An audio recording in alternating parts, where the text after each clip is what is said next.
Hi, everyone. I'm Carly Savella, and I'm a talking person. Today, I am not alone. I am not the only talking person today. I have the very lovely Nasiyah with me today. She is an entrepreneur. She is a future rabbi. She is autistic, queer, all the lovely things. And Nasiyah, welcome to the podcast.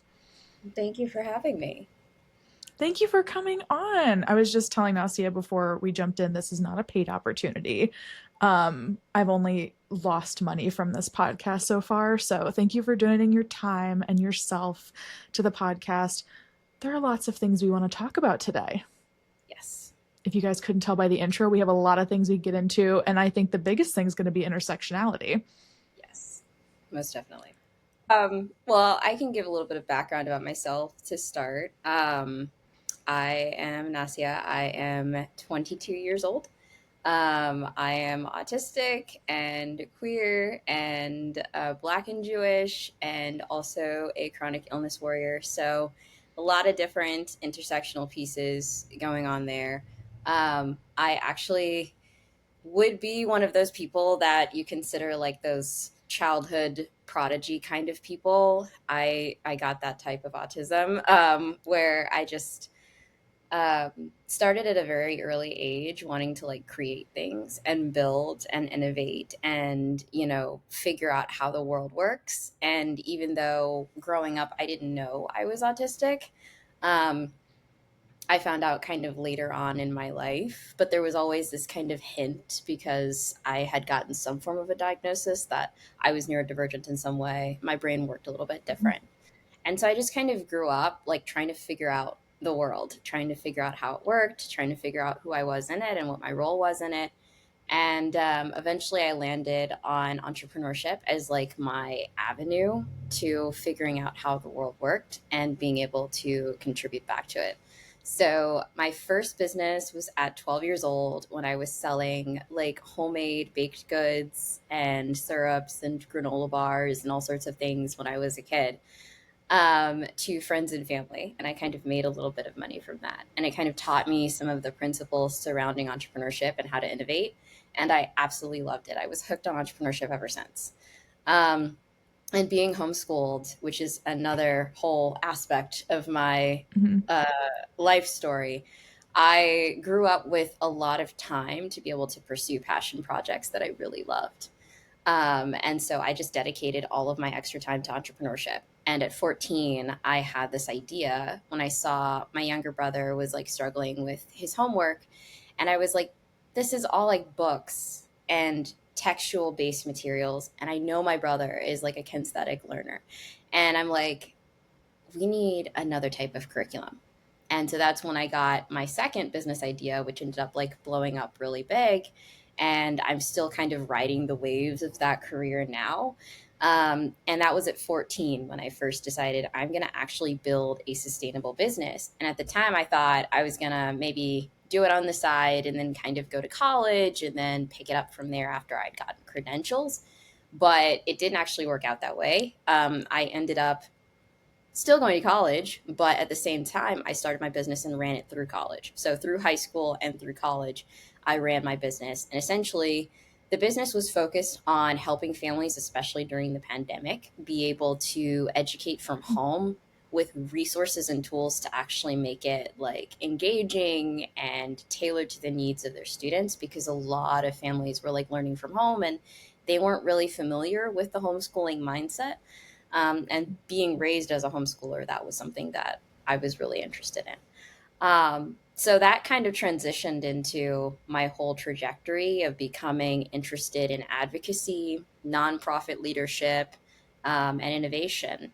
And at 18, I founded my first nonprofit that was based off of my Wow. business idea as a teen. So, like, the trajectory just continues to keep going. Um, and so it launched from there. I got featured in news articles. I won a pitch competition. I was like being asked to speak at conferences and events. And now at 22 years old, I have been a policy fellow at national and, well, at regional think tanks. And I've also been working in the education policy space at national think tanks. So I've really taken the ideas that I had as a kid and the freedom and flexibility that I had as a kid to learn and to innovate and have turned it into a sustainable career for myself. Um, it dawned on me after being in the ed policy space for 7 years If as that wasn't enough. yeah. That I still wanted to do more. And at the same time, I was starting to realize that my health and my neurodivergence was kind of contributing to the way that I did things. And the fast pace of like policy was cool. But I questioned whether or not it would be sustainable like 10 years in the future. Would I be doing the same thing? And so I really started doing like a lot of deep diving into, well, like, what are the aspects of policy that I really love? What are the aspects of entrepreneurship that I really love? And how can I like turn that into something that I can do in my own time that's not like a full time job somewhere else because I've been hired by other places to do work and things like that based off of my reputation with my own business. And I started reflecting on like, what was my dream when I was a kid? Like, ultimately, I got involved in a number of businesses and projects that impacted like thousands of people across the US. But like, what was my ultimate dream? My ultimate dream was inspired by this principle in Judaism that's called tikkun olam. And it's the idea of like repairing the world and doing your part to make the world a better place. And that's ultimately what was inspiring my entire trajectory, from starting out doing like little baked good sales and dreaming of going to farmers markets all the way to like helping thousands of families be able to homeschool during the pandemic, right? It all had the same kind of thread of like, I'm inspired by my faith to create an impact. And so I started thinking about, well, what's my next step? And I realized that all of the skills that I had gained throughout this journey of like starting out as a kid and building this kind of career from there was all leading up to me getting more involved in Jewish leadership. And I reflected on it and I was like, well, as a kid, I always said, I want to be a rabbi. Like, as a kid, I was always saying that. I was pretending to do like little teachings to my stuffed animals and like all sorts of things. And I was just like, that's been the dream all along. And I realized that all the things that I did in ed policy and in business and in entrepreneurship all had skill sets that I was perfecting in Mhm. order to get to the point where I could get involved in Jewish leadership and want to take that next step to become a rabbi. So that's kind of where I am now as far as my career. So I've been in ed policy for 7 years, and now Mhm. I am transitioning into rabbinical studies soon. I'm still deciding on a school, but I've got some top heavy hitters that I would like to be able to apply to. And my journey right now is being able to study as much as possible and get my fluency in Hebrew up as much as I can. Start studying some Talmudic texts. I'm going to a really cool Bet Midrash or house of study that's focusing on Nero-queer Talmudic studies, and that's going to be super fun. And so it's been a wild ride, but I'm excited for where I'm headed. That's awesome. That's like if that weren't enough. There we go. That's the podcast. We're done, guys. Everybody, thanks for tuning in. No, that's incredible, Nastia. That's so inspiring. And I kind of picked up from when you're talking, were you raised Jewish?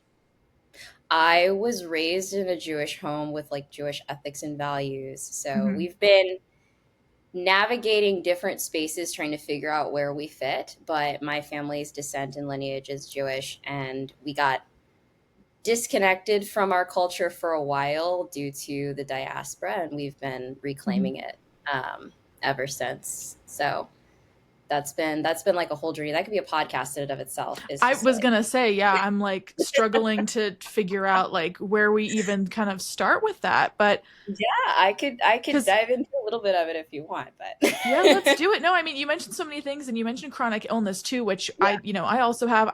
So like whatever you're comfortable with, I feel like we could definitely get into faith. I feel like that would be a good place to start since that's such a big part of your life right now. But I really commend you and all the work you did during the pandemic. I remember, so I'm just 2 years older than you.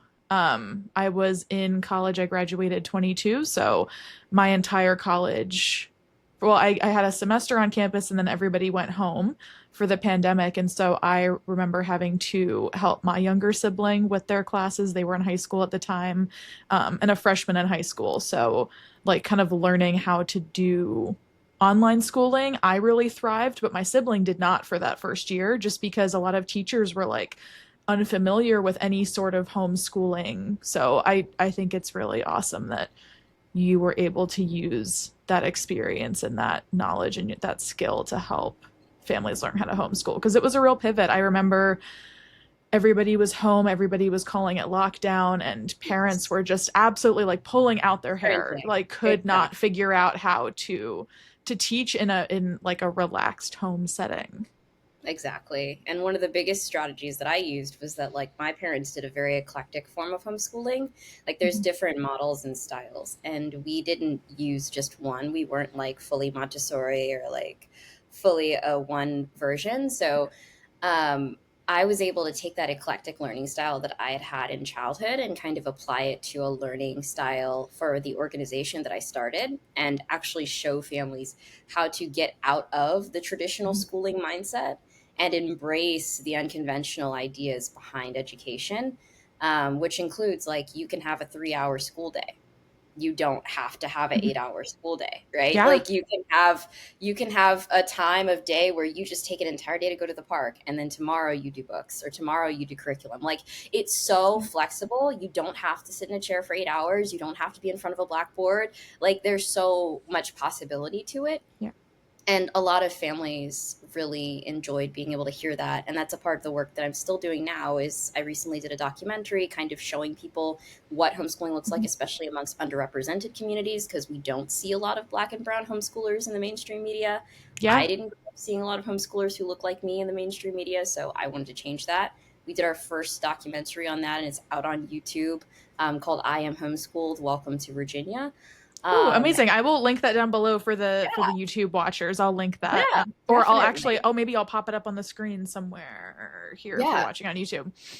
I would love that. Thank you. And so that's one of the projects. And then I write online all the time, highlighting micro schools and unconventional spaces that are still embracing this homeschooling mindset, that is thinking outside the box, right? And I interview Mhm. founders and parents all the time thinking about this. So it's come a long way from the pandemic, but I will Yeah. never forget that time when every YouTube and Instagram video was talking about how hard it was to be able to do school from home, Yeah. and then figuring out, like, oh, homeschoolers have been doing this for a long time. Maybe we should ask them how it works. Yeah, no, and I think it's a good point you bring up too, that there you just don't see any black and brown people in these ads for homeschool. I know I certainly had them on my TV growing up. There were these like local charter schools, these charter academies that would give you a laptop and you would do stuff from home, and it was exclusively white children. And I feel like that gap, I mean, just the inequities. I think financially, we see a lot of like rich, white, affluent families are able to, get children the laptops that they need for homeschool. I know that there is an incredible gap in learning that happens over the summer, where a lot of students fall behind because they aren't taken to museums. They don't have those learning opportunities over the summer. You said just going to the park on some learning days. Um, if you're an underrepresented group, if you're in a marginalized community, your access to those opportunities in between school years, Exactly. there's that learning drop off. That's something And we learned about in school. that's one of those things that my nonprofit worked to alleviate. Hmm. And so we actually donated thousands of laptops to homeschooling families from underrepresented and low income communities across the United States. And we did like 3 distribution drives over 3 years, in multiple parts of the country, to actually help bring laptops like these charter schools and public schools Hmm. were doing to families. And we had so many stories of success from families just saying, wow, like, this changed my life. I wasn't going to homeschool anymore. Like, I couldn't afford a computer. There was a family of like 6 kids who was using one laptop to do Hmm. Oh school. my gosh. And I was just like, this is really like challenging. I need to do something about this. I was like, how are we an online learning company and then families can't access what we have online. So it's something that you bring that up because that's exactly what we did for Yeah. like the past 3 years, was donating computers, printers, helping families get access to technology, as well as community spaces to be able to learn. Yeah, that's amazing. Yeah, I think that gap is just incredible. And then that gap continues to widen. I mean, these Yeah. students who don't have access to that, I mean, by the time they're in high school or college, I mean, you can see that drop off in numbers of people who then pursue higher learning, I think, too. And that's like a And whole other conversation we could get that's into the is like the interesting value part of, because yeah. like homeschoolers have been, from a lot of studies, more statistically known to go to college and Yeah. to be involved in community and to have like very successful grade point averages. And I myself, I went to college starting at 18, doing dual enrollment, maybe even 17, and started like going towards my degree. My brother did dual enrollment for a while, and then he took a gap year Mhm. and is like, I'm going to go back to school after I build a business that can sustain funding college. So, like, there's so Yeah. many examples of how unconventional education just completely pivots the thought from like secondary and post-secondary education being this like obstacle to it being an achievable goal, and because lifelong learning and the mindset of lifelong learning makes all the difference. Yeah, and if you're homeschooled, I mean, there's such a shift for students who like go to public or private school when they go to college. I mean, you have this autonomy that you may not have had with such structured schedules. And when you go to college, you're like, I have to like figure out what to. There's time management that you have to learn in school, and Exactly. I imagine that's part of the reason why homeschooled kids do so much better when they, begin their higher ed journey because they've already had to manage their time and they understand that like they might need to step away from the computer and go for that walk in the park instead of just like powering through from like Exactly. 8 a.m. to 3 p.m. So, no, that's such a good point. And it's amazing that you worked and helped deliver laptops to families who didn't have it. I can't imagine the like six students, one laptop scenario. I just feel like Yeah. that's all too common, especially with marginalized groups. I mean, black and brown kids, and then we have. I think that's like a whole other issue we could talk about, like food deserts and public schooling. And I want to move on though. I want to get into some intersectionality, some other topics that you've brought up. Um, are you comfortable talking about? You said that you have been exploring a queer identity. I know you talked about chronic illness too. If you're comfortable talking about all that, I would love to get into that, like those topics and intersectionality there. Yeah. Yeah. And firstly, I could kind of dive into, because I know when people are looking at me and they're seeing like the star, and they're kind of looking at me, and it's just like I'm not the conventional like, if you think Jewish, you normally aren't going to think me. But to You can explain you it can a little say bit it. A lot of people would more, think of like a white person. You would not think of a like a 22-year-old that looks like you. It's yeah, like, black yeah. Jew with blocks. But we do exist, and I'm actually doing a video on that trend where they like repeat a whole bunch of stuff to the beat of a song. I'm doing that on like Black Jews do exist, Mhm. because it is such a common misconception. And I think even in just all of the different things that are going on around the world where people are talking about these different systems and societies, I think it's really important to remember that Jewish people don't all look one way, and we don't Mhm. all the same things either. So I'm actually descended from West African Jews. We are Jewish people who came in through the diaspora from Israel, and Sephardic tradition inspired a lot of our connections. And then we kind of traveled downward towards Africa and ended up near the Ivory Coast. My dad's side of the family is from Ghana, and then a couple of other places in West Africa. And then my mom's side of the family is from Sierra Leone and Senegal. So we got a lot of West African heritage mixed up Yeah. in my DNA here. Grew up eating my granddad's jollof rice. Absolutely amazing. If y'all have never tried West African food, y'all need to try it. It's so good. I'm still trying to get the recipe from him. But That's kind of like my background and identity. I do align with mainstream conservative Judaism, but I do like to consider myself as well more of a post denominational Jewish person as well, because I do feel like even though I lean into one denomination and I presently attend like a conservative synagogue, I also feel like with the communities that I want to build, I want to kind of transcend the divides between religious perspectives, even within Judaism, and kind of connect them all and see that every stream of Judaism has something unique to contribute. And that includes like the American streams, like Orthodoxy, conservative Judaism, and Reform Judaism, Reconstructionist. It also includes like the global world of Jewish people, including Sephardi and West African Jews and Jews, Yemenite Jews, Jews from across the world, right? So Mhm. that's kind of a precursor because I want to bring that up. And for me specifically, because my ancestry in West Africa goes back a number of generations, right? Only one of my grandparents is directly from West Africa.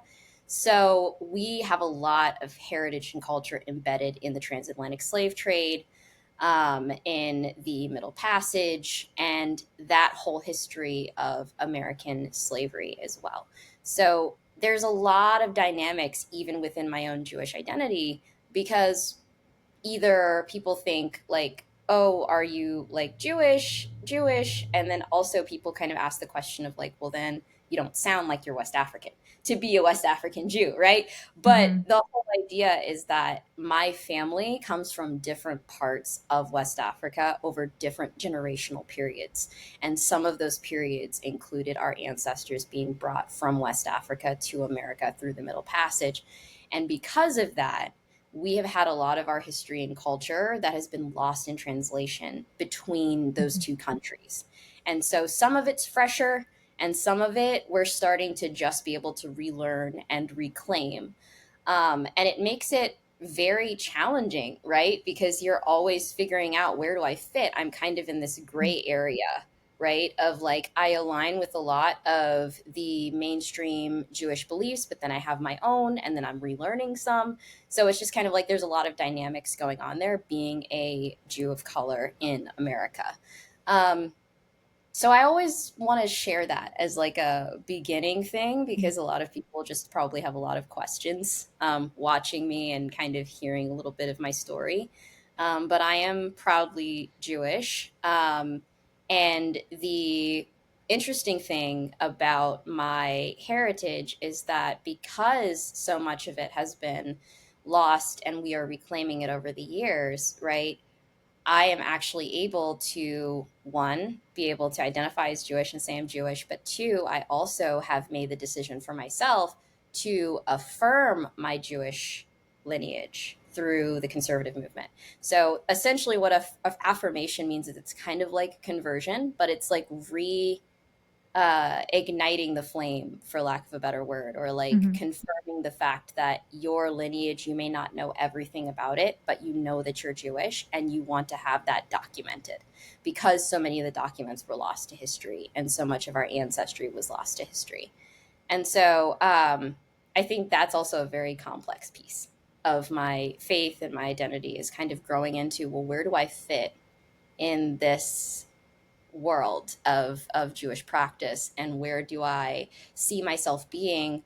How observant do I want to be is a question that I have, developing and growing into my own person, right? You grow up with certain practices and then you become an adult and you're like, well, am I going to stay in that? Am I going to be more observant? Am I going to be like figuring out my own expression? And so for me, I'm actually on a journey to becoming more observant and kind of leaning into my Jewish heritage a little bit more.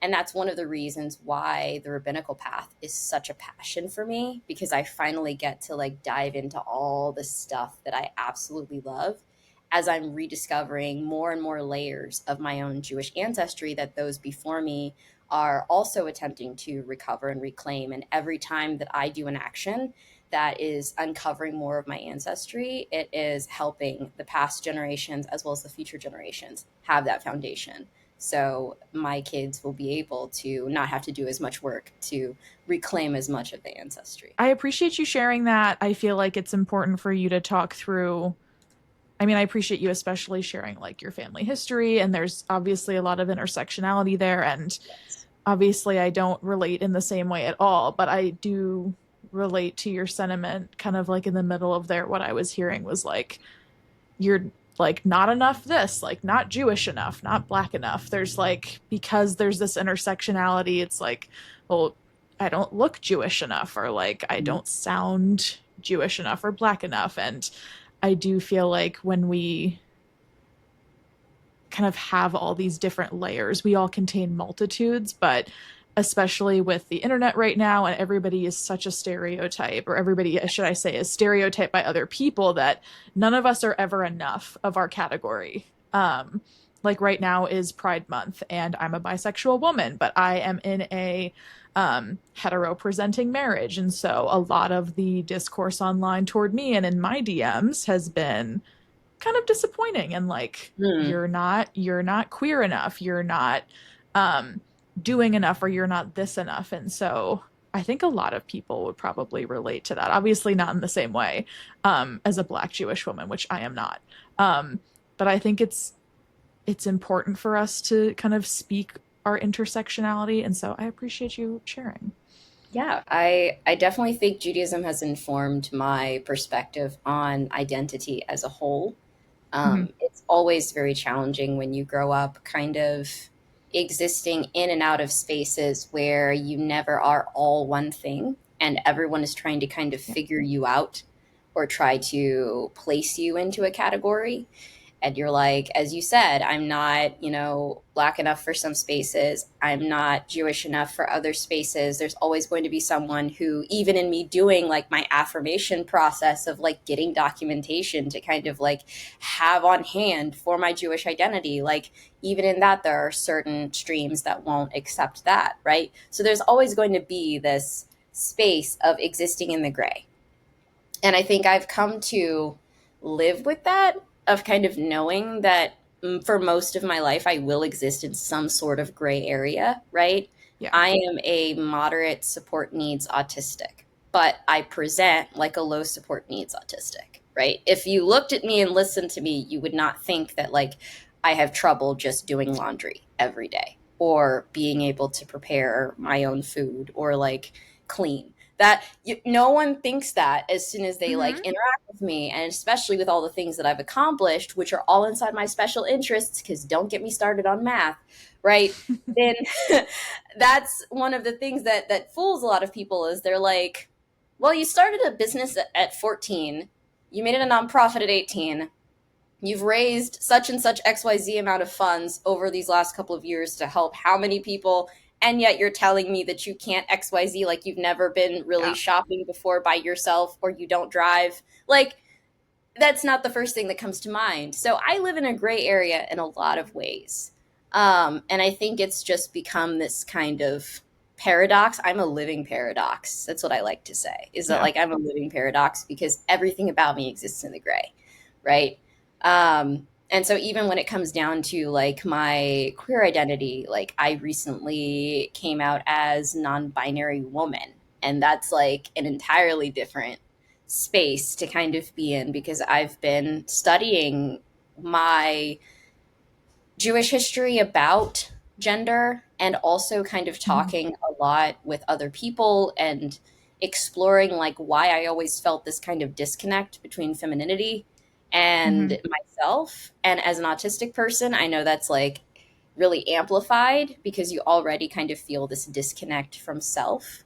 But Yeah. for me, it was kind of deeper than that, because I always had grown up like liking things that were associated with like boys or gender neutral things. And I've always like had this feeling of not fitting in with girls most of the time. Like I always like putting on makeup and nail polish, like meh. I mean, some days maybe, some days not really. I mean, I've never really been big on like the beauty culture. I've never really been big on like all of those different things. I like dresses sometimes. Other times I like skirts or long tunics with pants. Like I'm a modest dresser because of my stream of Judaism, but I express a lot within that. And I've never really had a signature style of like fashion. And every time that I would wear like big, bright floral colors and all those different things, I always felt like I was doing it for other people, not myself, you know? Mm. So, with recently coming to the conclusion that I was a non binary woman and also like using the she, they pronouns for the first time and kind of getting a feel for it, and then kind of exploring what does Judaism say like inside of the Talmud and Torah about being queer? And I found a lot more than I bargained for.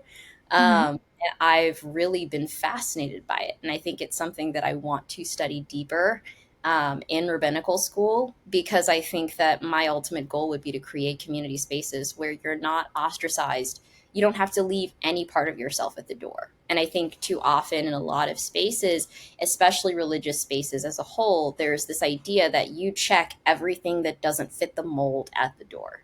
And I don't believe that that embodies the full capacity of spirituality and our connection to the divine. And because of that, I really want to create spaces that go outside of the box. And I guess that follows the pattern I've always been in with helping parents think outside Yeah. the box and all sorts of things. I've just been that kind of person who, even though I am a very rigid thinker, I have this kind of philosophy of thinking outside the box. And it's just created like this whole new pathway of exploration.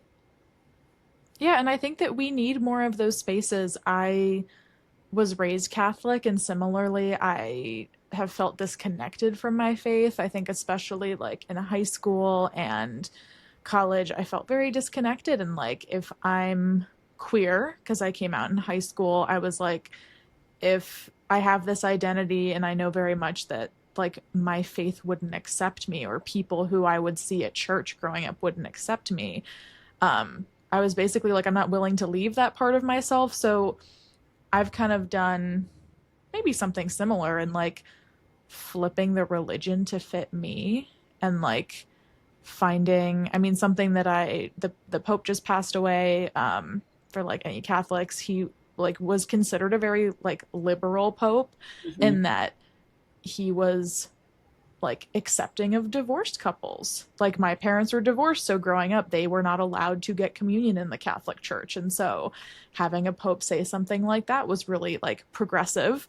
Um but especially like being someone who's queer, I feel like there are a lot of like ex-Christians, ex-Catholics. And so growing up, something my mom always told us was like, we're like a la carte Catholic. Like we kind of take some things and leave some others. And so, yeah, I think we need more spaces where you don't have to leave any part of yourself at the door if some certain text isn't accepting of it or it doesn't say it explicitly. I think a lot of people try to take texts, I mean, in my life, specifically the Bible, and I think online we're seeing right now a lot of people who are like, the Bible says this. A lot of people have those like Bible Yeah. quotations in their bio, and it's like, and it's people who have not actually read any religious text. It's people who haven't studied, world civilizations and learned about other religions and learned about the intersections. I mean, there's a Venn diagram of religion and there's a lot of overlap. And I think some people have just not studied religion at all as a whole. They see Christianity as like the only way you can talk to God. And Yes. I feel That's like I just heard it recently. I saw something online that was like different religions or different languages in speaking to that's whatever deity exactly you speak to. And that's a beautiful thing. And so why should we have to leave any part of ourselves and compromise ourselves when, choosing to be spiritual? exactly.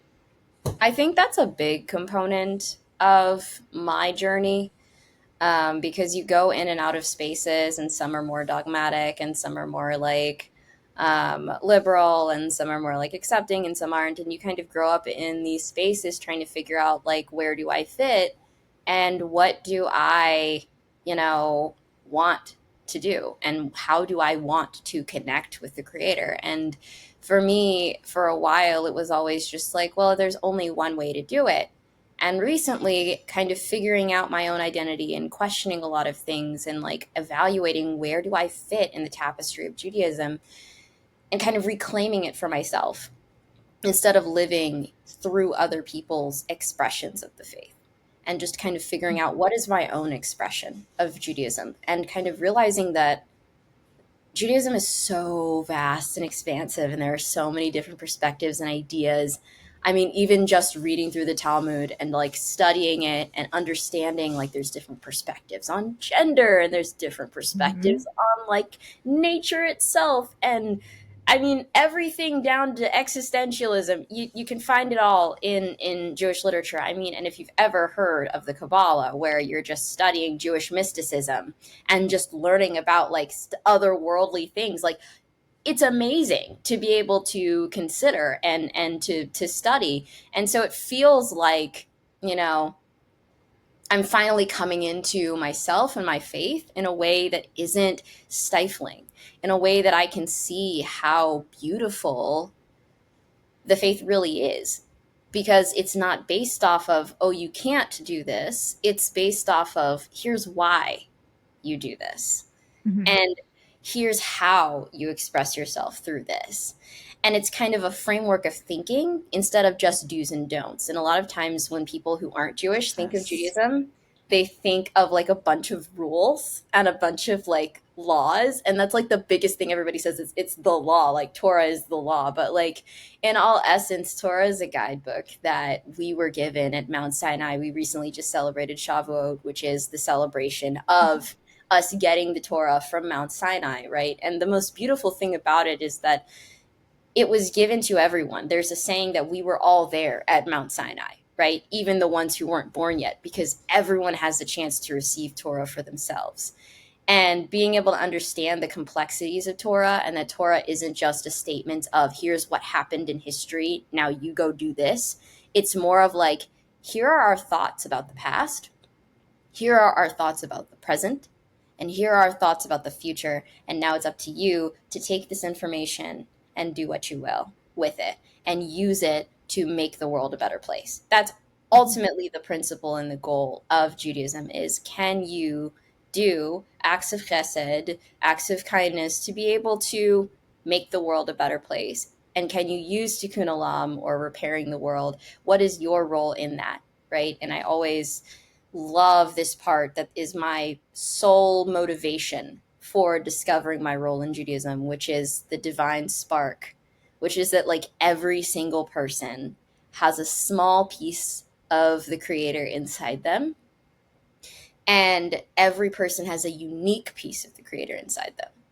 And so every time you meet someone, and every time you're being yourself and expressing yourself and growing in your connection to the creator, you're actually learning more about him with every interaction with other people, with every interaction with yourself. And so it's just like a beautiful thing to me to kind of be like, well, let's Yeah. reframe this, to not focus so much on like the do's and don'ts, but to say like, hey, I want to be observant, not because of the do's and don'ts, right? I just koshered my kitchen when I moved into my house, which is like sanitizing everything and burning out all of the like impurities and stuff like that. And I didn't do that because it was a do or don't. I did it because I honestly wanted to express that part of me in Mm-hmm. connection back to Hashem, in connection back to the divine, to the creator. And so I think that's where I fit into this tapestry. And I may always exist in a gray area, but it's a beautiful gray area. It is. And I think that you said a lot of really important things in that.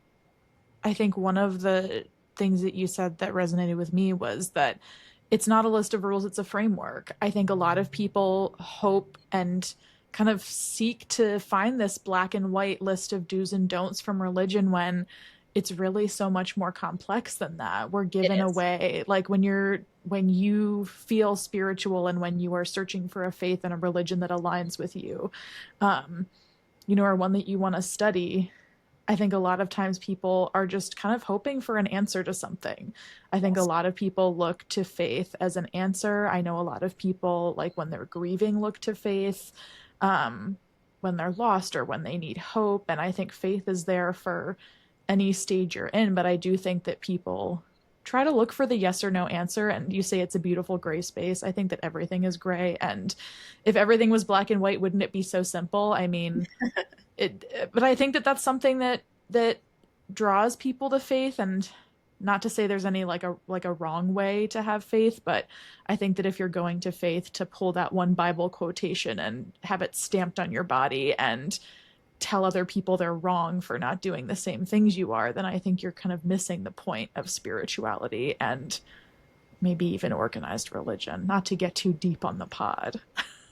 Oh yeah, but this is fun. This is my stuff. This is exactly what I want to Yeah. talk about when I become a rabbi, because I feel like, Yeah. and I'm working on a project now that's actually going to start, having these conversations in Jewish communities, because I feel like there's so much that the entire world of Judaism has to contribute to the body of Mm-hmm. the faith. And like there's there's so much we're missing out on by staying like secluded or separated or not really connecting with people from around the world. Like most people don't even know that there are communities of Jews in Ghana. Most people, like, there's a documentary on it on Amazon, and most people have never even heard of it. It's called Doing Jewish in Ghana, right? Like most people don't know about Yemenite Jews or about the specific types of trope and cant that people can sing, the types of liturgy that's done Mm-hmm. depending on the culture, the different practices. Like there's so much beauty, there's so much diversity within it. And I think this is the case for any faith, right? When we isolate, we deprive ourselves of the beauty of cohesion, the beauty of collective unity, and being able to have the unique pieces of everyone's identity come together to create a beautiful tapestry. And that's one of the things that inspires me in Judaism, is going beyond those binaries, going beyond those divisions and those separations, and looking for the gray space in between, and being able to help other people see that there is, as we said, beauty in the gray space. Yeah. And it's so beautiful that you're doing that, or you're also feeling that in your gender expression and Yes. your gender. And I think something that people are kind of missing the point. I feel like a lot of the queer community is interwoven with spirituality. I mean, there are a Yes. lot of queer people who are spiritual but feel like churches have failed them, or Yes. feel like certain faiths like Judaism, Christianity have failed them and kind of left them for dead when there is so much overlap. And I think it's really admirable that your hope is to create a space, um, just for people who maybe have not been able to find that community in faith or in Judaism. Yes. Because it's there and there's a framework for it there. Mhm. And that's the biggest thing, is we just don't talk about the frameworks, that already exist, that were set up, that people have written about for years, and we've just kind of swept it under the rug and been like, well, we don't talk about that. But like there's so much there. And the more that I study, the more that I learn, the more that I just see myself in the pages of the text. And that's the most beautiful thing that you can see, is it's not some old dusty book or scrolls that you're just trying to breathe the life back into, but like there's so much life in it that we haven't even tapped into yet. And I think that's the most exciting part for me. Yeah, it really is. I want to talk. So you talked about there's a segue here. There's a connection, I promise. I want to get into a little bit. You talked about being a moderate support needs autistic person. Yeah. Um, I myself am low support needs. I would say my younger sibling is also low to moderate. Um, but I'd love to talk more about being autistic and having faith, because something that influenced where we went to church, how often we went to church, was just the spaces themselves. I know, at least for me and my sibling, we both had a lot of sensory overload being in the spaces. There's this big drafty, Catholic church in our hometown, and everything is like quartz and granite and just these tall, tall ceilings, and acoustics would just make my sibling cry when they were little. And Mm, we couldn't be in these spaces. There's like those hard seats. I just feel like there's a lot of sensory overload. Um, I mean, in a lot of Christianity, in a lot of like Christian services, there are parts of mass where you have to like touch other people or shake hands with people and talk to your neighbors. And so I would love to hear a little bit more about how kind of, I guess, like the intersectionality between that identity and Judaism. Because I know, at least for me and my family, all of us being autistic, I feel like that's something that kind of kept us away from church and just kind of that sensory overload of being in a space with other people. And I know that synagogues are a lot different. I went to a few friends. I went to a bar mitzvah and a bat mitzvah when I was in middle school, and just the environment was so completely different from a Catholic church. Yeah. I've been in a number of spaces throughout my life. Most of the time when I was younger, we did in-home worship with other Jews of color, and then after a while, I started going to synagogue as I got older, and I just wanted to kind of experiment to kind of see which synagogues I liked and which environments, because I was kind of scared of, how would I react sensory wise to the environment shift. Mm-hmm. But I really enjoy it. I enjoy going to synagogue. I finally found a synagogue that I really love here in Richmond, and it's Oh, absolutely that's amazing. awesome. I love the community. And it is like huge. It's got like a super big kind of cathedral looking main area with the pew kind of chairs and things like that. So it's kind of similar to what you probably have seen. Mm-hmm. But the reason that I love it is because it echoes when we like sing together. So when we're Mm. doing the liturgy together, that's when it'll like echo and it'll make it sound like a chorus, like straight out of heaven. And I'm Aw. just like, this is so beautiful. It's just like so stimulating for me, because it makes me excited. It brings a tear to my eye every time. So it kind of makes you feel like no matter how many people are in there, if it's just you contributing your voice and to other people, like your your echoes are like going out and reverberating in the world and just making change right there on the spot. So I enjoy going to synagogue. I enjoy worship in general. I've always been a kid ever since I was young that just loved being involved in prayer and in song. Grew up with a lot of music. My dad is a musician. My mom is a poet. So I grew up with a lot of like creative music and prayer in that way. Um, and so that was always something that was really like a part of my lifestyle and a part of my worship and faith, and that kind of fed into being autistic because the I keep forgetting how to pronounce it, but echolalia, I think it is somehow Echolalia? some part of that word Let is me it look it it's up. Let me it's look up the it's definition. it's the word that represents like you constantly saying things out loud over and over again is like a verbal stim. And Yes, echolalia. yep, I said it right. Yes. Okay. I think so. I think so. Maybe let Okay. me see. Pronunciation. Let's hear her say it. Yes. Okay. Echolalia. Yeah. Okay. Okay. So I was There we go. close. Very Echolalia. close. Okay. So that is the part of worship that it kind of fed into.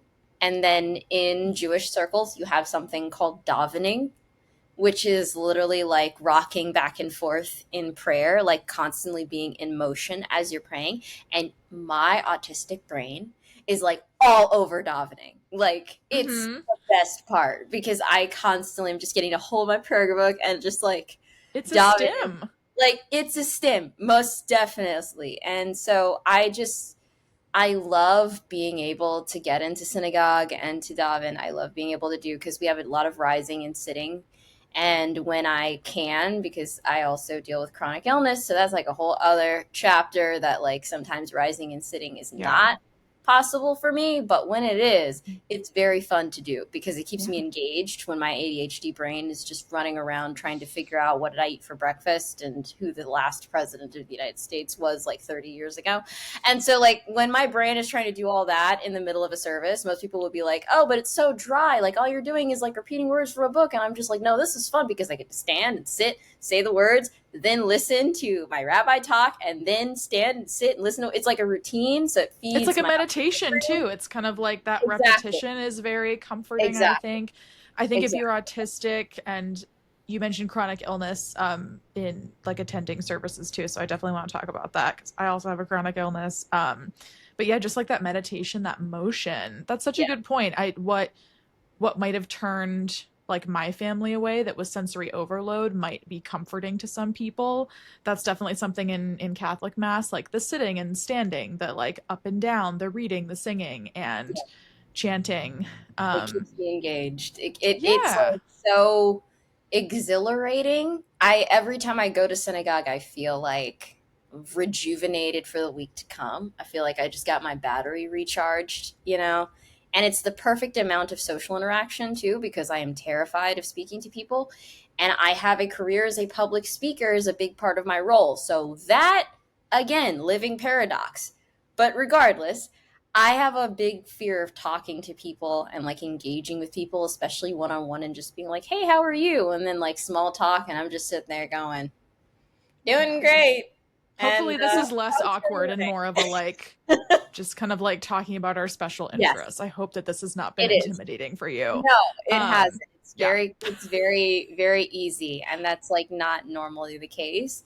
And so being in synagogue is like the perfect amount of social interaction because you can engage as little or as much as you want.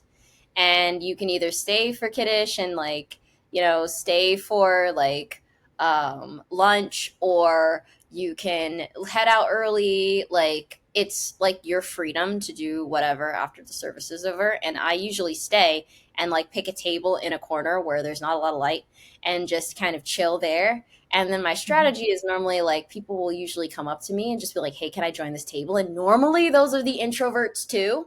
And so that'll be like cool. And then we Yeah. might get an extrovert just kind of in the mix to kind of be like, hey, what are y'all talking about? And it is like the perfect blend because I get social interaction, but I don't have to like go up to people, which is the hardest part for me, is like going Yeah. up to people and like joining tables. And I'm like so glad I was homeschooled because I could not imagine doing that in public school of like having to Yeah. pick the tables and sit down and make friends. So Oh yeah, you were not missing much. As somebody who like at my private school in high school, people could leave the building and go get lunch. If you were a senior, that was like a special privilege. You could go off campus and get lunch. And there I was sitting in the cafeteria eating the cafeteria food by myself at a table, and you did not miss out. You did not miss out as an autistic young adult in high school.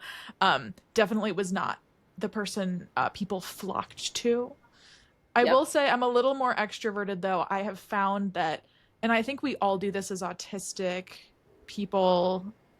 We just have this kind of mask for survival when Yep. we're in public settings. And I feel like I masked for so long that I kind of turned myself into an extrovert. My dad is very extroverted, my mom is not, and I feel like I got the like autistic but like some like extrovert when I mask. So I find myself that when I'm in the public spaces, my husband always thanks me because I'm like his translator when we're out in public. I'll be the one to like talk to the waiter and like talk to the service person and ask how their day is, and he always like thanks me, and he's like, you talk to people for me. And I'm like the extrovert when we go out, but then I get home and the autistic part of me Battery. is like, I Yep. have to recharge. Like, Yep. please nobody touch me, nobody get near me.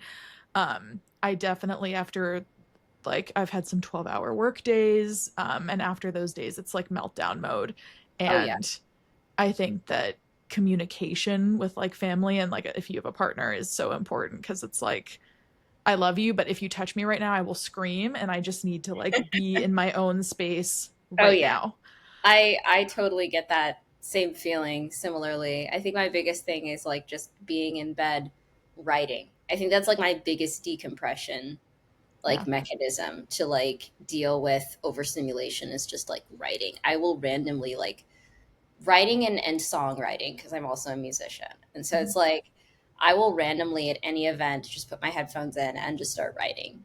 I will at home just put my headphones in and start writing. Like that's the biggest strategy for me to like be able to calm down. And I've been trying to build like a more neurodivergent friendly room as I moved because I only got my diagnosis like less than a year ago.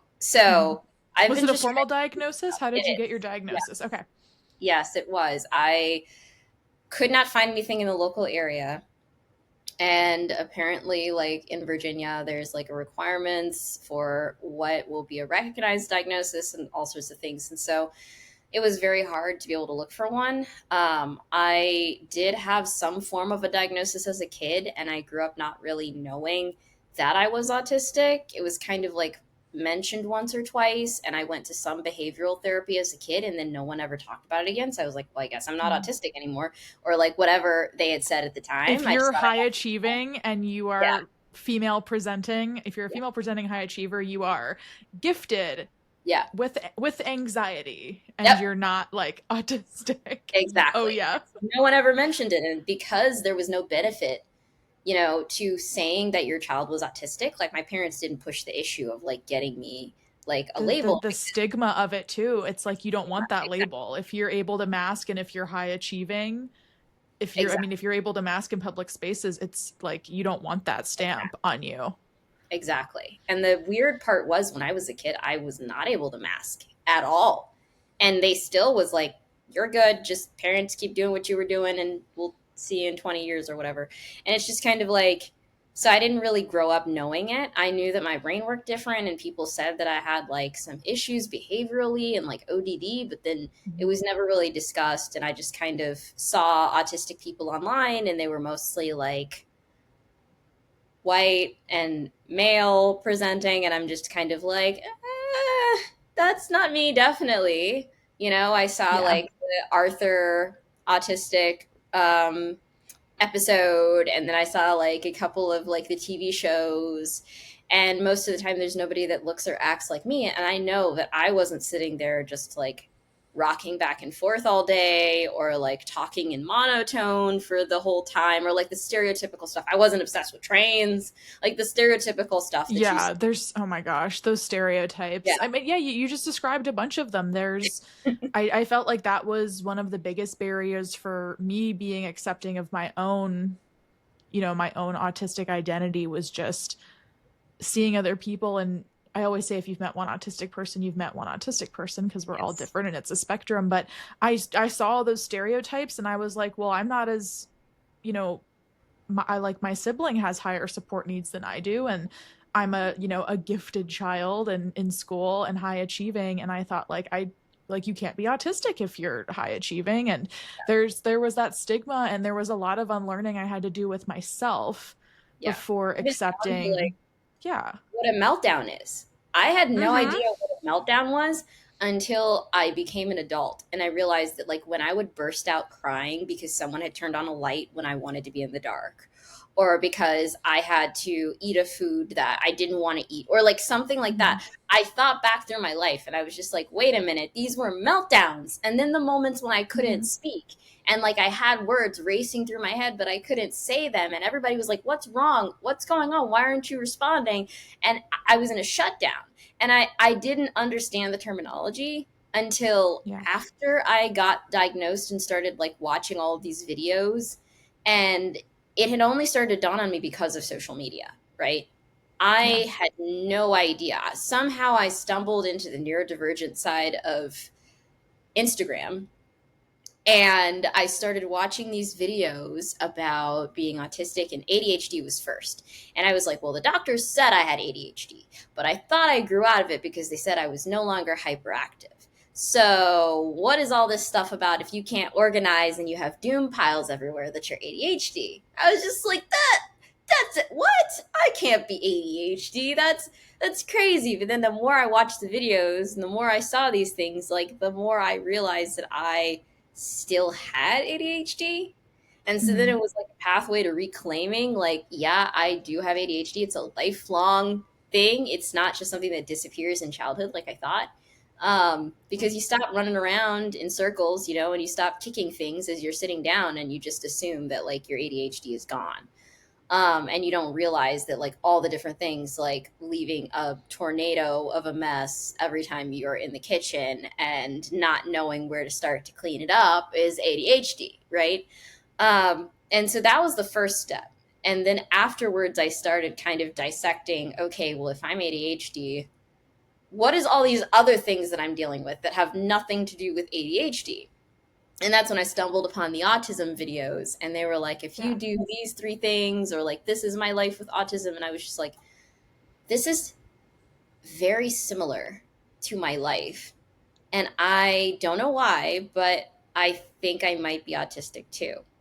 And so then I went and asked my mom, and I was like, did I ever get like any kind of diagnosis as a kid? And they were like, well, you did get an evaluation as a little kid, and they said that more than likely you had Asperger's syndrome. And I was like, Mm, oh, there it is. And so then I went back because I know that that term is not used anymore and for good reason. And I went to go get a diagnosis from a psychologist. And thankfully, I found an online psychologist who did everything through telehealth so that there wasn't the intimidation of like being in the office. And they did the whole psychological evaluation for autism, ADHD, and a bunch of other things. And they gave me the results back, and they were like, "You are clearly autistic." They were like, "There's no mm. debating it." Like for some people, they just hit the mark. She's like, "No, you're like scoring like twice as much as you need to on every single test." High achieving, especially on the autistic scale. No, I had a similar situation, although I wasn't searching for a diagnosis. My psychologist pulled my mom aside because I was in therapy. Therapy has always been like cool in my family, like just going talking things out. And the psychologist did pull my mom aside when I was in elementary school and was like, "Hey, so I could give her an Asperger's diagnosis." Because at the time that term was still being used. She was like, "Yeah, she's autistic. I could do the paperwork if you want."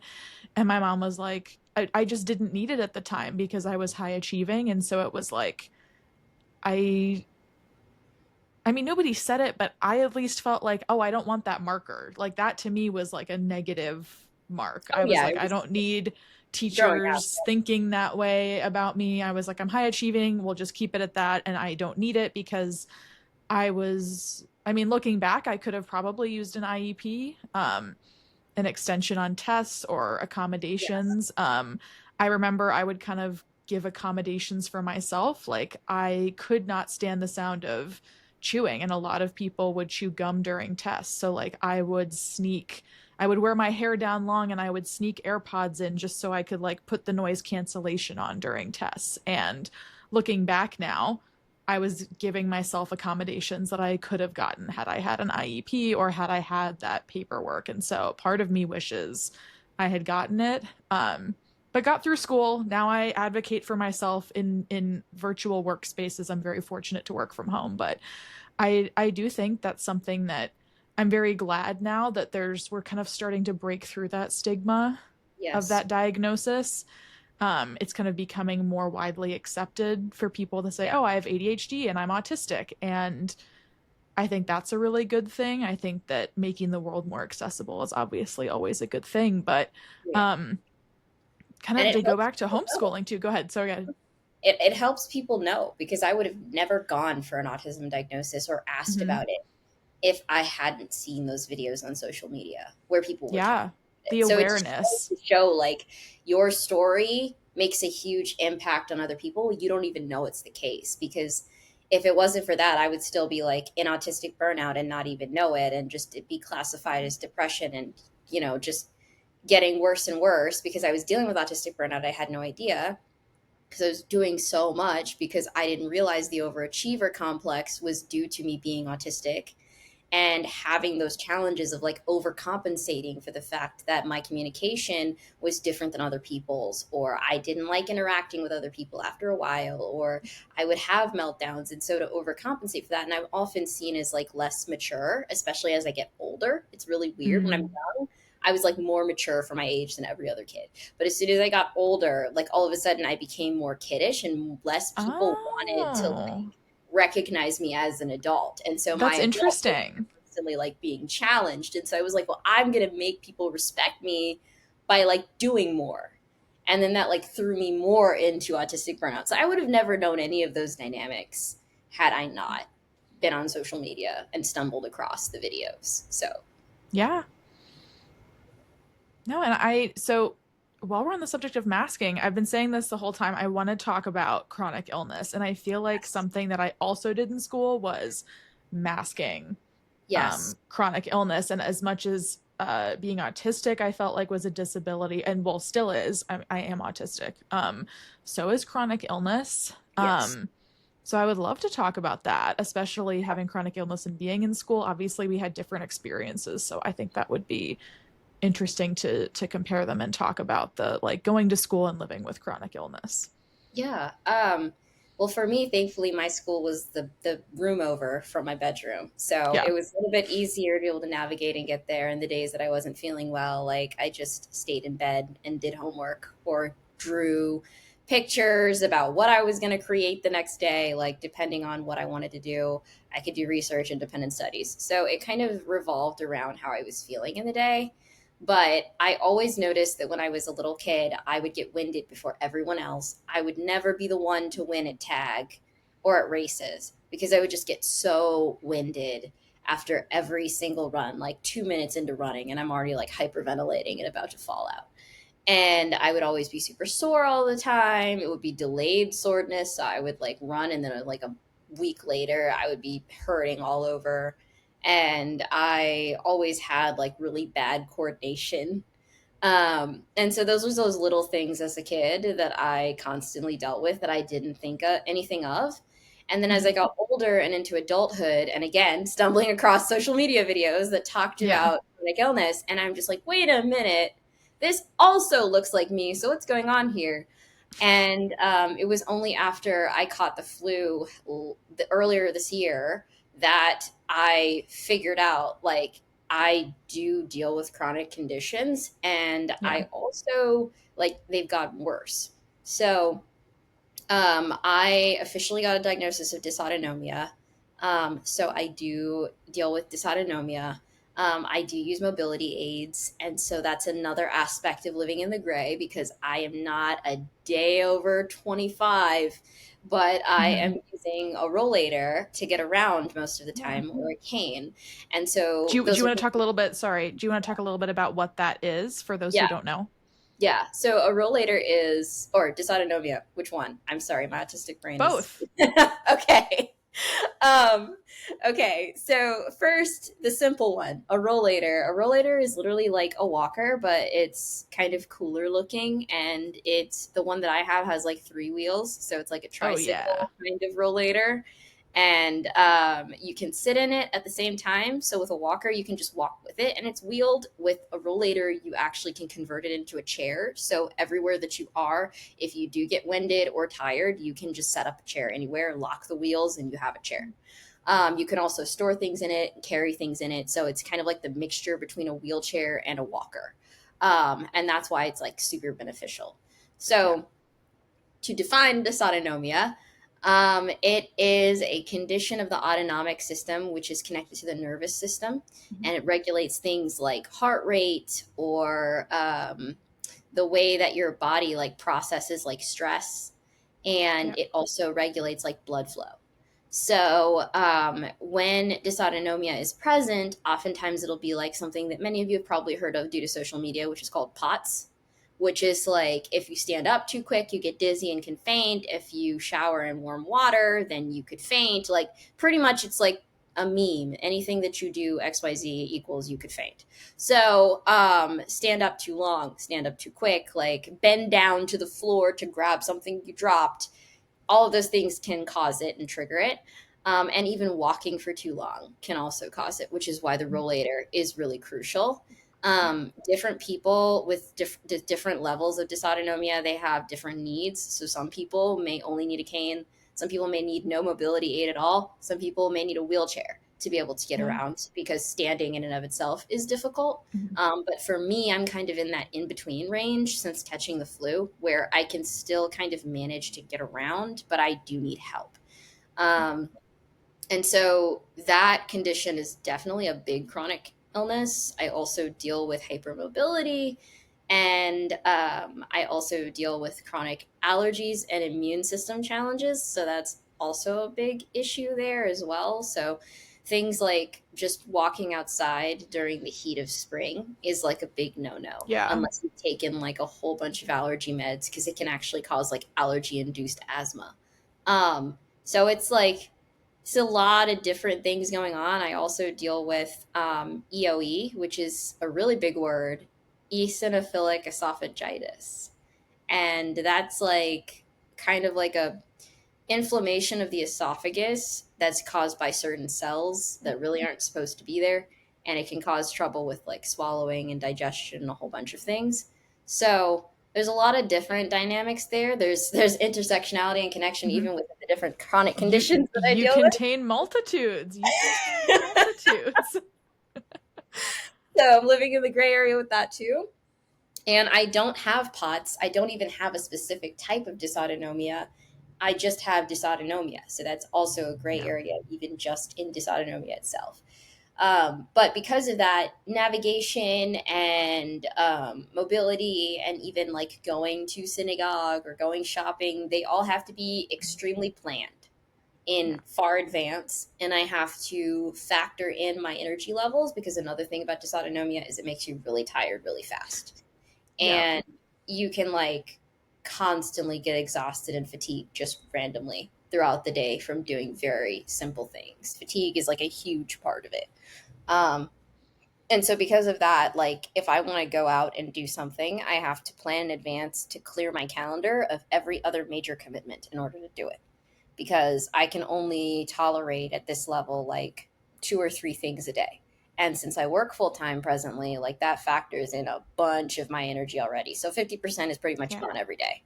So you only have 50% left to be able to take care of yourself, take care of your home, do all the groceries. Like it's a legit amount of planning that's necessary to figure out, am I going to file taxes today and take all of my mental energy, or am I going to ask for an extension and then work on making sure that my bookshelf is organized? Like you have to choose. There's So only so many hours in the day you can be doing stuff. exactly. And most of it has to be downtime. So thankfully I work from home and I work remote. So that helps with a lot of that. And I've reduced how much time I travel, because I used to travel like every few weeks for speaking Oh, engagements last wow. year. And that took a huge toll on my body. And so I'm like, I'm not doing that again this year. So I've been learning, and it goes back to unmasking, because I wrote an article on this for my blog, which is livingconfident.life. I have a brand called Living Confident, but like I wrote on my blog about unmasking chronic conditions, because a lot of times when you're autistic, you understand unmasking and you're just like, well, I can be more of myself. I've started like bringing fidget toys to like my events. And if I'm in a conference, I will tell people like I can't be around a lot of people or a lot of noise, or I will have to put on headphones and I won't be able to hear you. So like I'm saying those things. Like recently I went to a conference and I was like, I'll need accommodations of getting a quiet room where I can take breaks every hour as I'm interacting with people. And they ended up giving it to me. So like I've learned to unmask with that. But with chronic conditions, it's a little bit harder, because most of them are invisible struggles. So unless someone Mm-hmm. really sees you faint, which most of the time it's just presyncope, which is just the beginning stages of the fainting, if someone doesn't just see you fall out on the floor, they're not going to see all of the other struggles that you deal with in the day, the constant like aching and fatigue Yeah. and brain fog and all those Mm-hmm. things that you go through just trying to ration your energy to make it through the week. So it's way harder to be able to be like, I can't come to this, or I can't do this, or I have to cancel this plan, because suddenly your body has thrown a curveball that you weren't prepared for, because you did something Mm-hmm. last week that it now is telling you, hey, I'm exhausted from that now. Yeah. And It's very inconvenient. it is. And a lot of people don't see the struggle. So they're constantly Yeah. just looking at you like, well, what happened? Why aren't you answering this email, or why aren't you writing this thing, or where have you Yeah. been for like 2 weeks? And it's all coming down to I'm learning to unmask chronic conditions as well. And so if you notice, like I wore these to my session, and these are not like cool gloves, they are compression gloves, and they help with blood flow, so I don't have blood pooling and or numbness in my hands, and it helps push the blood back through my body. And I use the same thing for like compression socks, etc., Mm-hmm. because it's the way to make sure that my blood flow is as regulated as it can possibly be. Because dysautonomia makes it where you can't always get blood everywhere it needs to go. And this helps with that. So I'm not just wearing these as a part of my outfit. I looked in the mirror and I was like, these don't match at all. I am so upset. But I was like, I'm going to wear them because I'm going to be talking about unmasking chronic illness. And what better way to be able to talk about it than living it out, which is not being embarrassed by Yeah. gloves that don't match. So That's like one example, of many. Even having a rollator and using it to go places as a 22-year-old, it's an adjustment and it's a struggle. It's also a grieving process in a sense because you're like, I used to be able to just, if I want to go somewhere, I could go.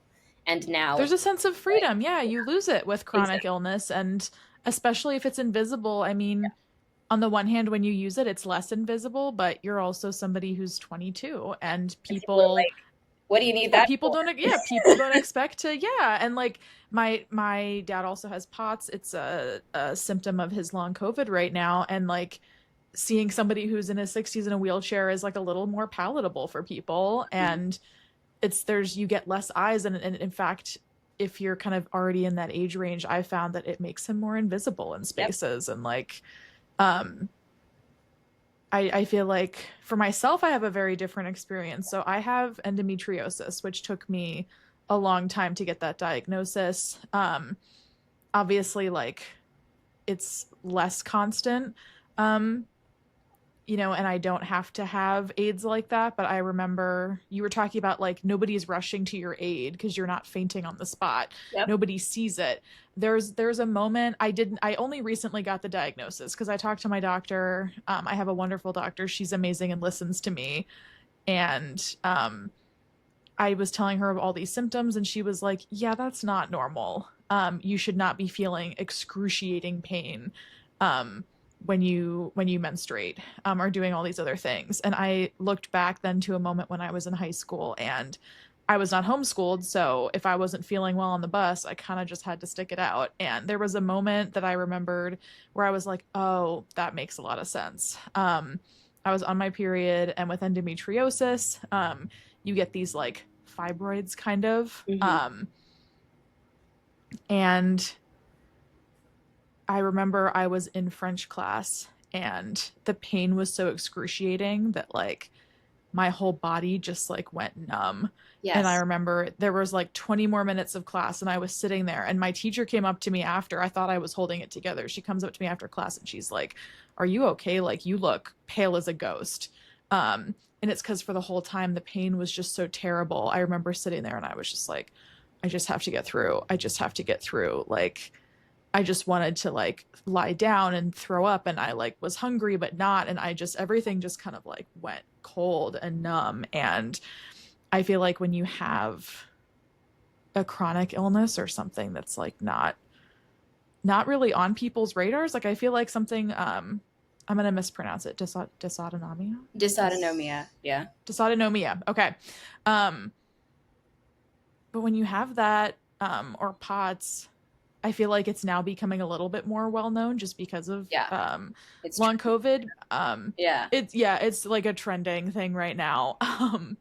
But yeah, no, that's one of the reasons I still mask in like physically mask. We've been Same. talking about like unmasking being autistic. I mask But too. yeah, Gives me in I'm problems. Yeah. yep, I'm the KN95 in the grocery store everywhere I go. And I'm very proud to say, I mean, as long as I won't discount having asymptomatic COVID, but very luckily for me and my family, like we have not gotten COVID so long as we have been masked outdoors. Yep. Not outdoors, sorry, indoors, but when we leave the house.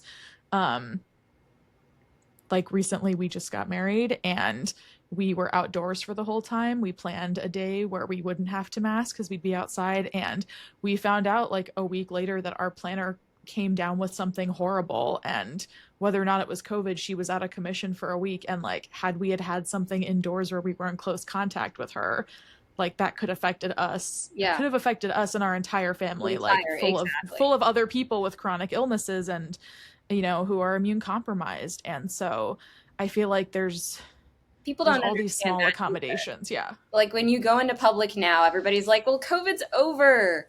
The pandemic's done. You don't need a mask. And everybody's in there just breathing on each other and just like in there eating at the same spaces and out of the same plates again. Buffets are back. And I'm just like, I can't do any of that. Yeah. I went one place where I unmasked partially in a cabin because I was at a retreat and I caught Hmm. the flu, and that's what worsened the dysautonomia symptoms to where I need a mobility aid.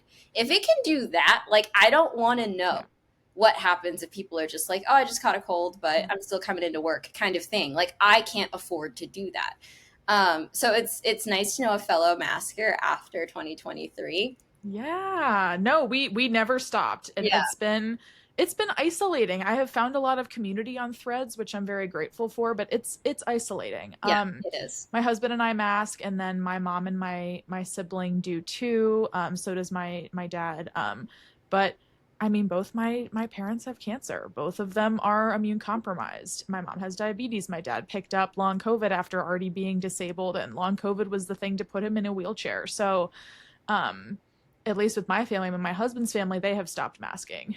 Um, and I definitely have felt like kind of since I would say you kind of said 2023, I definitely felt like around that time was sort of the time we started getting pressure and like the Yep. weird looks from his family and from my extended family, people kind of being like, why the hell are you still doing this? And it was like because it put someone in a wheelchair. Like I mean, my dad was able to walk before, and now he can walk like maybe 10 feet. Um, you know, and like the brain fog that comes with POTS too is so severe. I was Yes. like, call me crazy, but I would like to, I like my brain. I want to protect it. I want to protect my body. And it's like, I mean, screw me for wanting to like It's stay very stay isolating. the level of disabled I am I now and mean, not be people, any more disabled. yeah. I mean, people don't get it, especially when most of your disabilities are invisible. I think invisible Yeah. disabilities is the most under discussed aspect of disabilities because you're a part of the disability community and you may need mobility aids, but somebody see you get up out of the wheelchair temporarily to go order a burger or something, and they're gonna be like, "Ha, Yeah. caught you! You're not really disabled." Yes. And it's just like, no, that's not how that works. Like, mobility aids are exactly what they are called. They aid your mobility. So, whatever aid you need with your mobility, that's why you use it. So, I've had to explain to people all the time because they're like, well, why are you using this? Especially people who've seen me before. And they're like, I saw you without it. I saw you not having to walk with a cane or a rollator. Like, Yeah. why are you using it now? It's like, what do those people think they're doing too? Like, the people, there is such a, and I don't know if you've experienced this online too, but people who are kind of chronically online, I'll put myself out there. I definitely am online too much. There's this kind of like gotcha activism right Mm-hmm. now where people are, I mean, like you said, oh, I saw you not using it. Or I feel like there's like kind of this weird, kind of tense nature of like people trying to catch you. Yeah. And I found that especially in the autistic community online. Like some people, I feel like I saw a thread where somebody mentioned being diagnosed with Asperger's, and other people were like, hey, we don't use that term. And she was like, well, I was like talking about it in the past tense, and I just feel like there's this air of like catching people, that like this like gotcha activism Oh, most that is definitely. just like really I've disheartening. seen so much of it with content creators that I really love following because of their other contents. And then they'll just get into the Mhm. scuffle with another autistic creator and they'll just be like, Yes. well, you did this and you are this, and like coming to conclusions, and the name calling starts. And for Yeah. me, like, I stay out of all that. And it's not just out of principle. Like, my faith is like determines that I stay out of it. Like, there's a principle Hmm. in there called Lesson Hara, which is like literally the idea of like, if you say words that are causing other people harm, it's almost equivalent to like taking them out. And Hmm. so, like, that's the level of severity that you have to go into every conversation with, is like, you don't want to have any problems, right? Any Hmm. reverberations from the universe of like, you just damage someone's core because of something that you said. It's not based off of just like, oh, I can call them a name. No, there's consequences to like Yeah. dealing with people in a disrespectful manner. And so for me, I always keep that in mind in my online interactions, but I get so disheartened A good to idea. see people like Yeah. critiquing each other unnecessarily. And I'm like, nobody put you in the role of being the police. Like, why do we have so many like autism advocacy police or disability advocacy police where everyone's just like calling people out for stuff? Yeah. Accountability is great. As a community, we can say, Yes. hey, I don't know if you're aware, but let me bring this to your attention. And then if the person is like, I don't care what you're saying, then just move on with your life. Like, it's, I Yes. understand you put out something instead, and you'd be like, recently, a person who I won't name said some stuff that I don't agree with and I think is harmful to the community. So I want to address it in these ways. But going back and forth Yeah. attacking the person, I see as a pointless pursuit because most of the time it's Yeah. just going to equal more mudslinging. Yeah. I agree completely. And it's something that I should take a page out of your book and maybe just like step back in some instances. Something that I do to step back, and some people might not agree with this. Somebody recently commented, like, you just block people who don't agree with you. And it's like, if I'm done with an interaction and I see that, you know, it's not going anywhere, if I am in an interaction and I see that there's just no point. We met on Threads, which was delightful. I know I had put out a call for guests and you answered it, and I I will say that like 80 to 90% of my Threads interactions are with delightful, wonderful people. Like Nasiyah. So I joined Threads when they came out with it.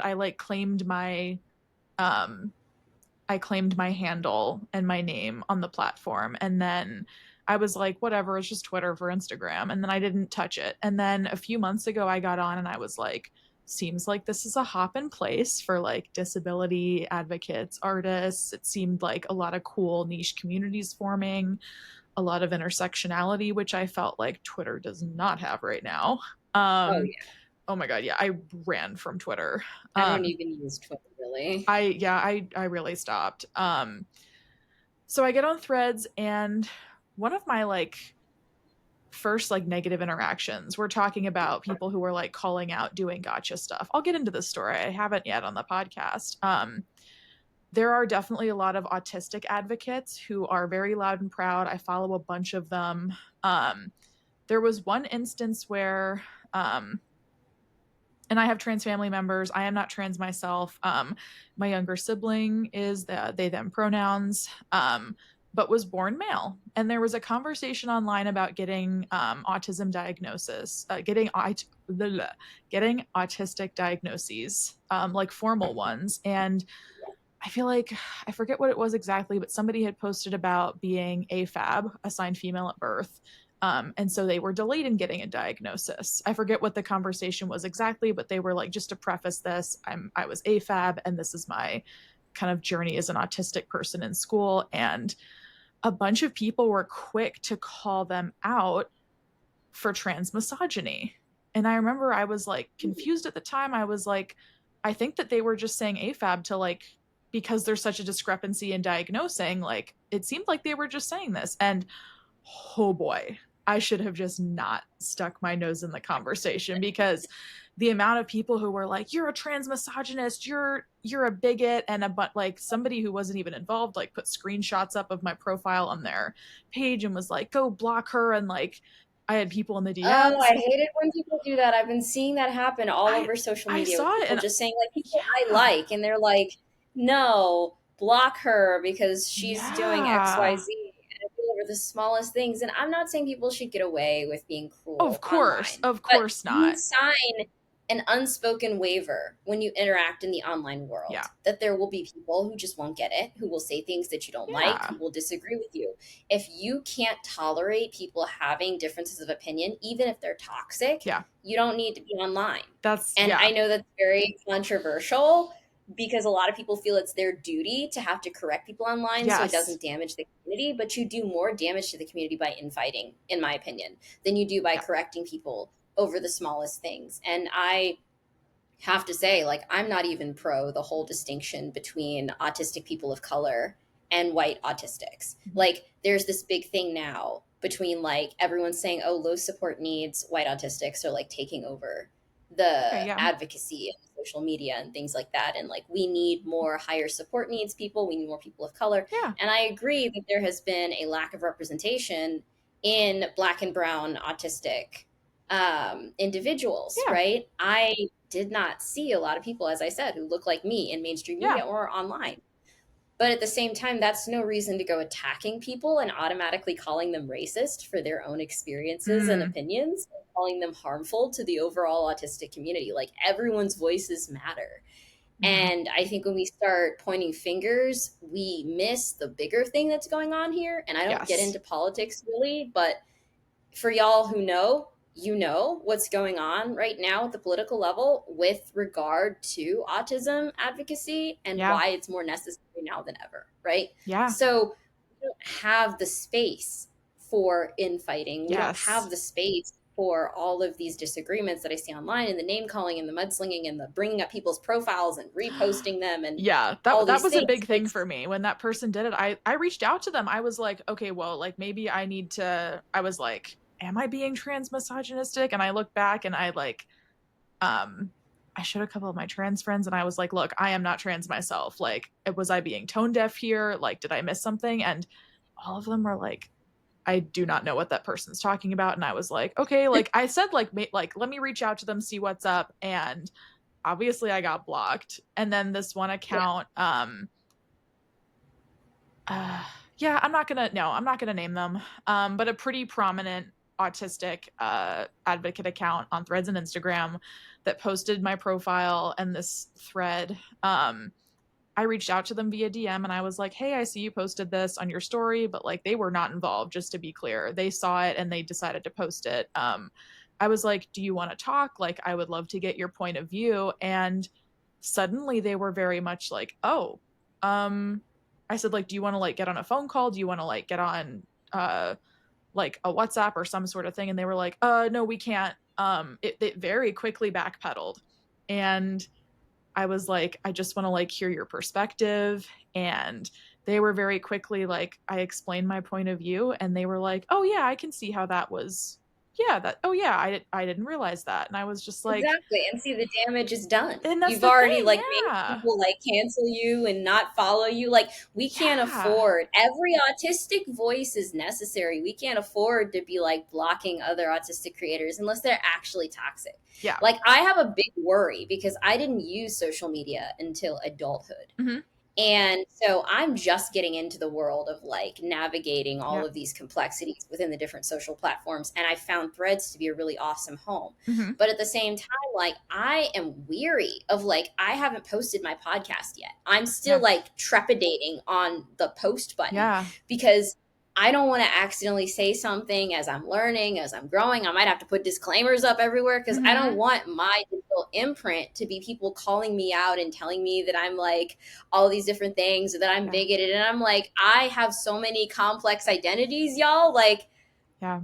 I really just want to exist and talk and share my story. And so it's been scary. And I think that we have to really be careful about Hmm. that as autistic individuals in the autistic community because, and especially in the disability community too, if people are scared to share their stories, then the things that happened when I found other people's stories to help me get a diagnosis and understand myself so that I could get out of the toxic place Hmm. that I was in my mind, like hating myself, like that won't happen in the future Yeah. because we won't have a multiplicity of voices for people to find and relate to. Yeah. You have to have those diverse perspectives, and you can't drown out diversity in the name of diversity. Yeah. And so I think we have to be very careful about what type of community we're fostering because if I'm scared to post what should just be a vlog about my life because I'm scared I'll say one thing that someone will soundbite and cancel me for, like, Yeah. where are we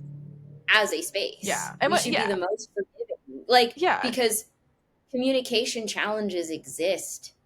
And I'm not always going to say the right thing or the perfect thing, but there should be grace. That's the thing. There's like, as we were talking about earlier, there's like this gotcha mentality, like the thread I was Yes. just talking about, which I had debated talking about because like somebody who again like was not even involved like a week ago goes and like posts all the screenshots again, and I was like, who are you? Like, I was just like, where are these people coming from? Like, I'm not a famous person. I was like, there's no reason we should be like doxing or like posting screenshots for someone who has like 2,000 followers on Threads.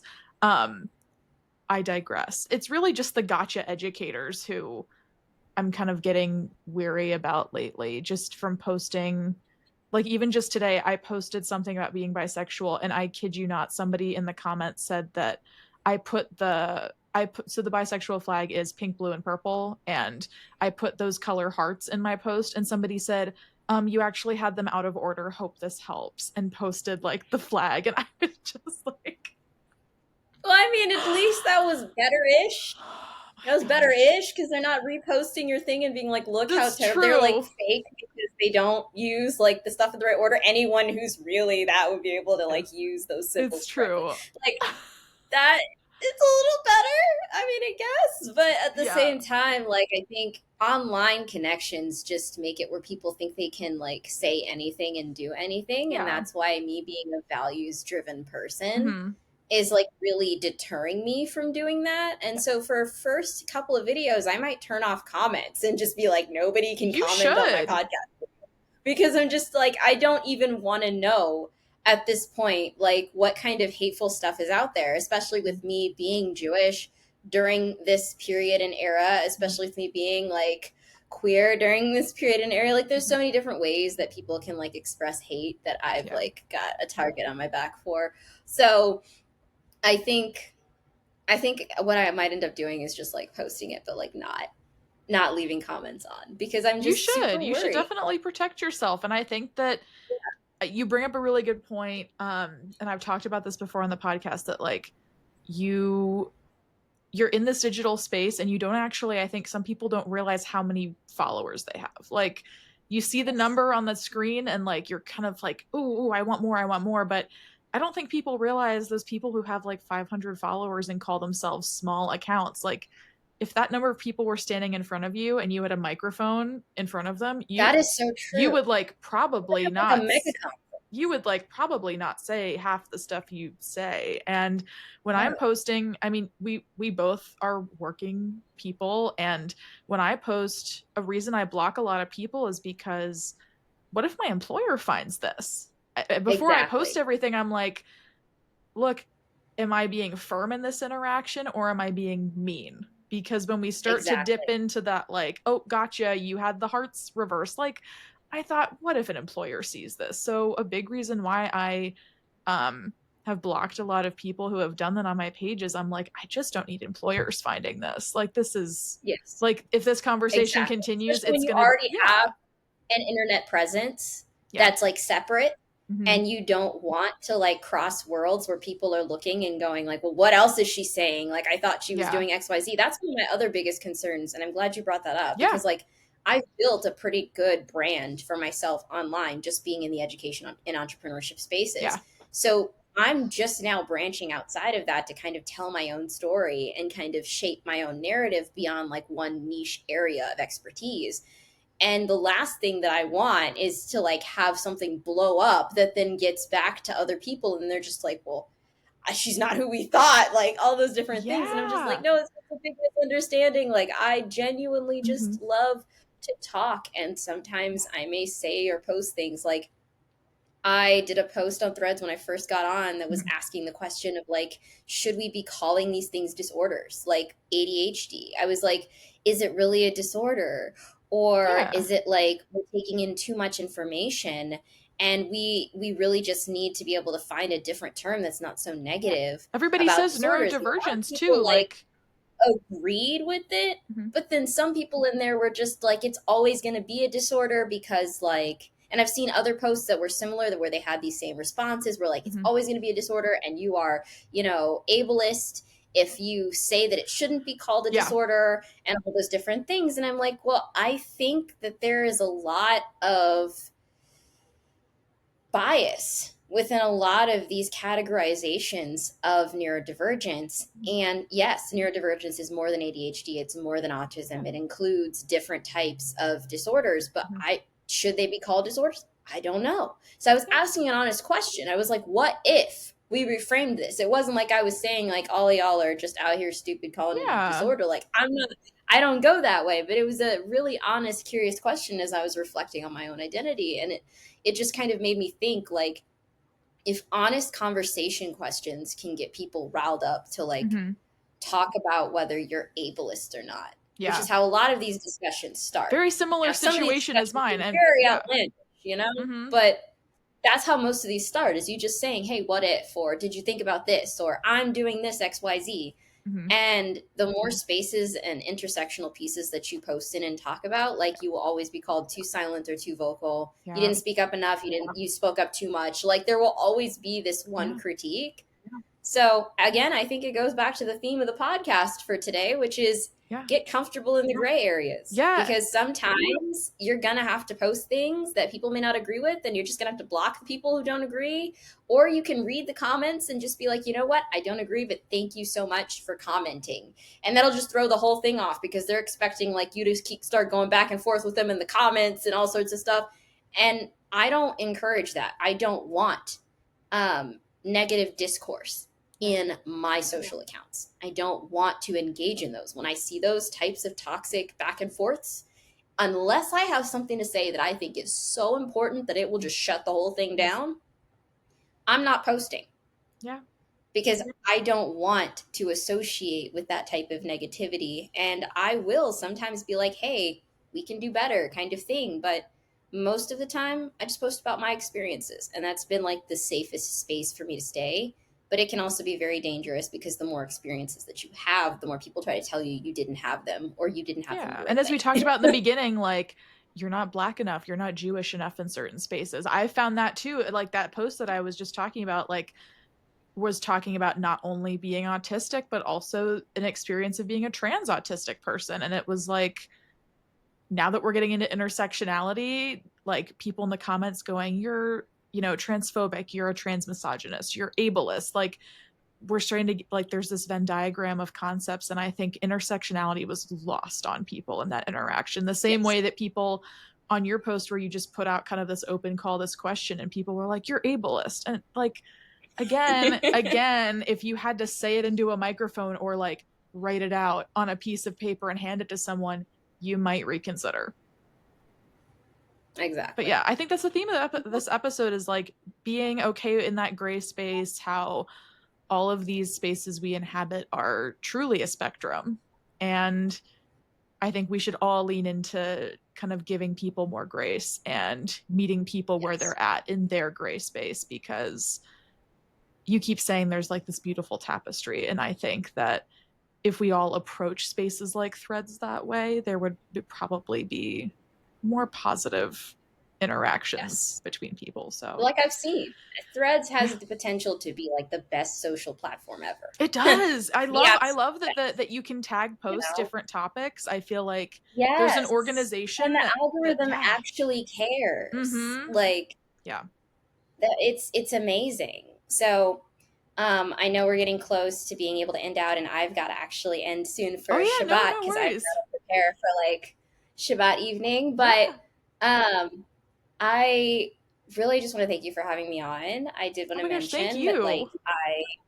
I have a brand if y'all want to follow Yes, me. plug Um, yourself. This is the plug yourself I time. Yes, it is underscore living confident, and that's me on Instagram and Threads and Facebook. And then I also have a blog that is www.livingconfident.life. And that's my blog where I like post often, and you'll see a lot of reflections. And I did just a recent post for Pride Month that kind of talked about my reflections on like being queer and Mhm. Jewish. And um, I think there's a lot of like amazing content that I could post out there. So I'm just Mhm. kind of putting feelers out, and then depending on like how it's received, I'll probably do more. But you can follow me there. I'm going to be releasing my podcast on YouTube and Spotify soon. It'll be under the same name, Living Confident with Nasiyah. And then I also have a children's book that I just recently co-authored with my brother, who's also neurodivergent, and we wrote it together to talk about the experiences of neurodivergent and queer individuals. And we wrote it so that children would be able to understand like how beautiful differences really are. um, and so you can check that book out on Amazon. You can order it. It's called Weave a Spider's Tale. And Oh so we kind of put yay. it into a parable I of will link a everything little down like, below. Everything that you're yeah, saying, I will link down below. Do you have a name for the yes. podcast yet? Or no, you said it's going to be It's the Living same name. Confident with Nothing. Okay. Yes, it's Everything gonna be will the be same name. linked down Everything below. across the board is the same name. Yeah. So, and I will send you my link tree so that it's easier for everyone to Oh, like perfect. navigate to things as well. So, Perfect. There will be yeah, one link below for that's everybody. where we're at. Well, this is Yeah, and if y'all are wonderful. Yeah. interested, yeah, if anyone's interested in education policy work, reach out to me too, because I definitely am still training the next generation of policy leaders. We need more people to engage in policy from an objective standpoint to change education for the better so that it benefits more neurodivergent and all learners, really. So if you want to read more articles or understand more research, feel free to reach out to me too. Yeah, well, Nasia, thank you so much for coming on the podcast today. You have been, I mean, I think every guest is like my favorite guest, but this has been one of my favorite conversations so far.